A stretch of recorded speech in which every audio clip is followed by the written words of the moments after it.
اسلام آباد وزیر اعظم شہباز شریف نے کہا کہ ہم نے دشمن کے ساتھ وہی کیا جو ایک باوقار قوم کو زیب دیتا ہے۔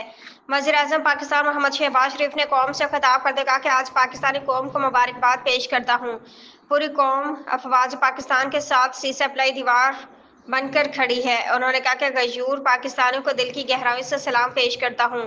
دنیا پر ثابت کر دیا کہ پاکستانی ایک خوددار قوم ہے۔ کوئی ہماری خود مختاری کو چیلنج کرے تو اپنے دفاع میں سی سپلائی دیوار بن کر دشمن پر غالب آتے ہیں۔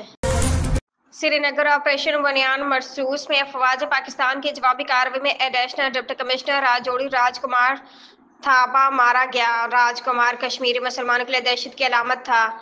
تفصیلات کے مطابق پاکستان کا بھارت کے خلاف آپریشن بنیان مرسوس کا آغاز ہوا تو بھارت کا جنگی غرور مٹی میں مل گیا۔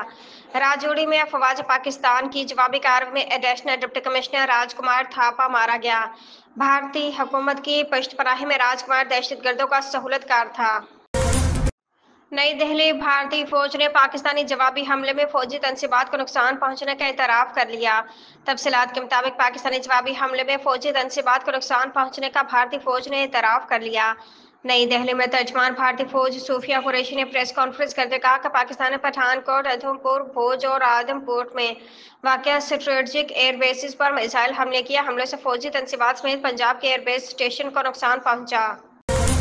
امریکی صحافی نک رابرٹسن نے پاکستان اور بھارت کے درمیان جنگ بندی کی تفصیل بتا دی۔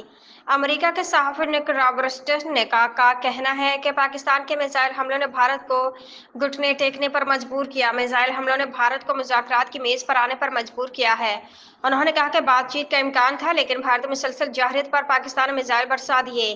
امریکی صحافی کا کہنا ہے کہ پاکستان نے جارحیت کے جواب میں بھارت پر میزائلوں کی نہ رکنے والی بارش کر دی۔